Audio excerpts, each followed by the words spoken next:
If this isn't a warning sign, I don't know what is. 1 out of 10 people in Toronto need to use a food bank. 1 out of 10, that's 10% of the population. And that's going to be the same throughout other major urban centers throughout Canada. The rate our current government is bringing in people, planned 500,000 people, with students, refugees, it's really closer to 1 million people a year. And let's be conservative. On a 40 million person population, that works out to just over 2%.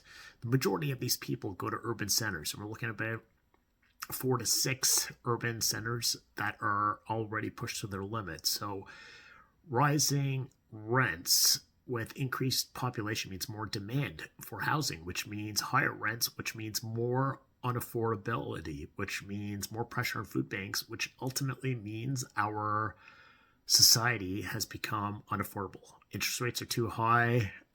Cost of living, inflation keeps pushing those numbers up, and we as in the government, is not making the right decisions, or is not incentivizing the right industries to provide the supply to deal with the situation. We've made decisions to bring in all these people, and ultimately the pressure's too much in these cities, putting everybody at risk, the majority of our population, because that's where they're focused. So if this isn't making you think what happens next, what does this look like in 6 months? Because this has really started to accelerate. The pressures put on different cities and our population is rising at a rate faster than people recognize.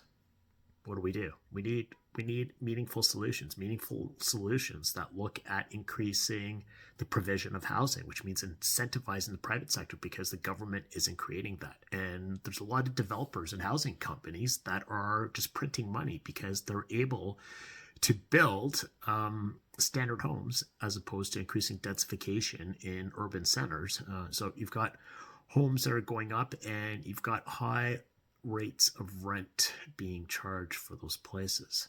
Doesn't make sense. The market allows for it. So who's there to make a change? It's not going to be the private sector. You're not going to have a bunch of companies saying, hey, let's make affordable smaller units for people and put that close to transit lines.